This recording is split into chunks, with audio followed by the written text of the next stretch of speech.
Hi, I'm Michael Depp, editor of TVNewsCheck, and I'm with Janet Stilson, a contributing editor for TVNewsCheck, and we are talking TV.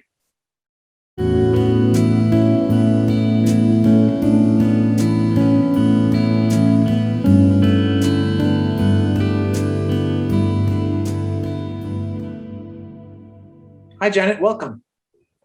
Hi, nice to be here. Good to talk to you again.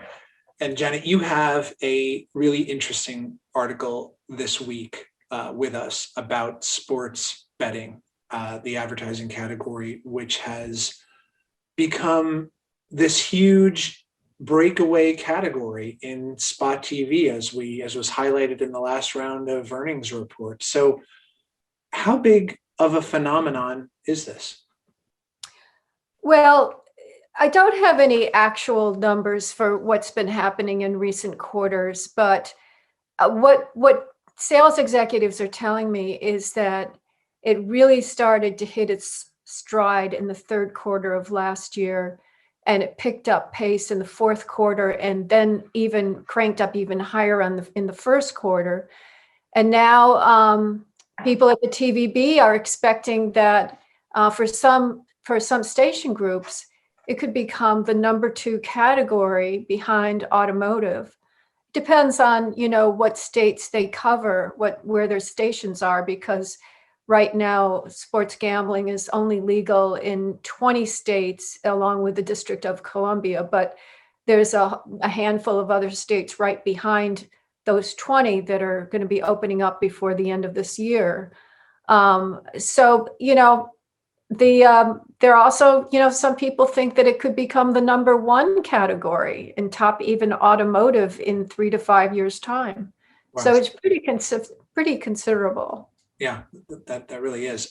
So let's just get a little bit of numbers around this. How much are some of the larger companies spending?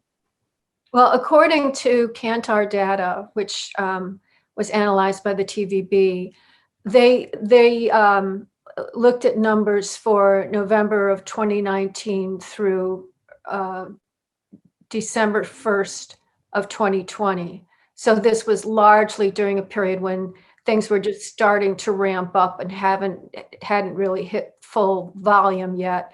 FanDuel, who is the largest spender in that time period, spent $47 million across 41 DMAs. And then right behind them was their chief rival, DraftKings, which spent over $37 million. And the TVB has a chart of like $1 million ad spend companies in the wagering sports gambling field. And the smallest, which is number 19 on the list, spent $1 million in one market. So that just gives you an idea. It's hundreds of millions of dollars over the course of largely last year. So people are using adjectives like astronomical and exponential growth and explosive growth when they're talking to me about it. And I might add to that, manna from heaven. It's pretty tough. Otherwise, so what is it that the sports betting companies like so much about broadcast? Well, each state has its own regulations about, sports gambling. And as part of that, they have their own regulations about the disclaimers that the advertisers have to put on their ads. And because they're so specific, and because it's really the states are like a patchwork quilt across the United States, it really makes sense for them to advertise on a geographically targeted basis. So, in some states, it's just part of the state. In some states, it's a full state. It's sort of, the blessing for big TV station groups really sort of depends on, what markets you're in.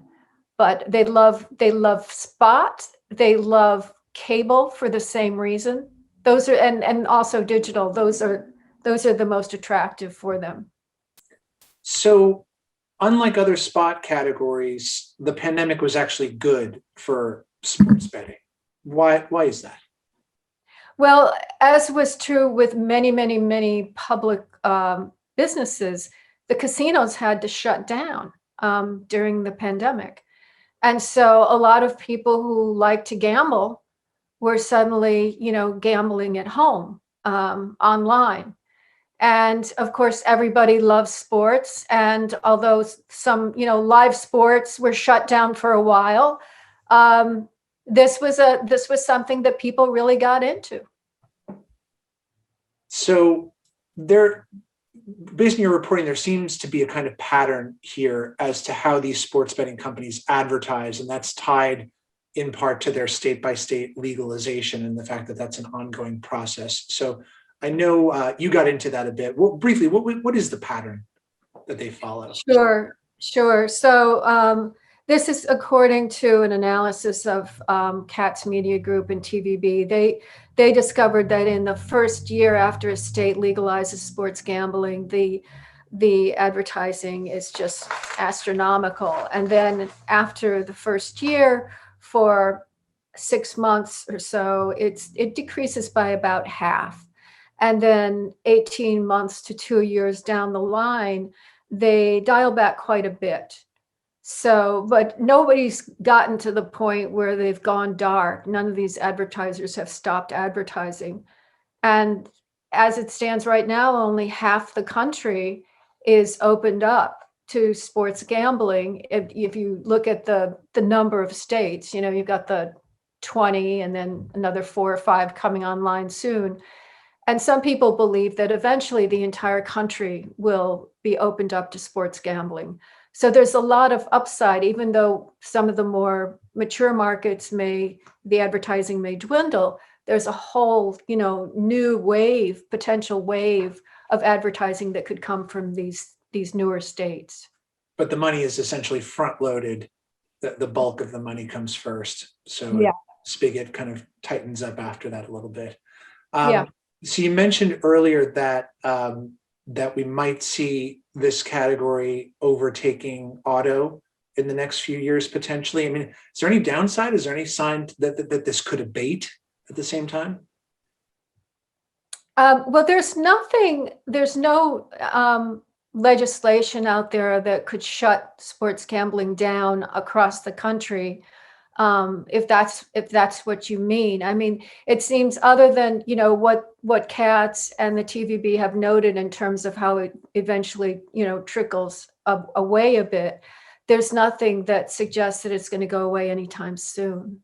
Wow. Well, I guess TV's in the money then on this category for at least a while. So thanks very much. It's an interesting piece. I encourage everybody to take a look at TVNewsCheck.com. And you can find this podcast, Talking TV, not only on our homepage, but also on most of the places where you get your podcasts. So you can listen that way. Thank you again, Janet. See you soon. My pleasure. Bye.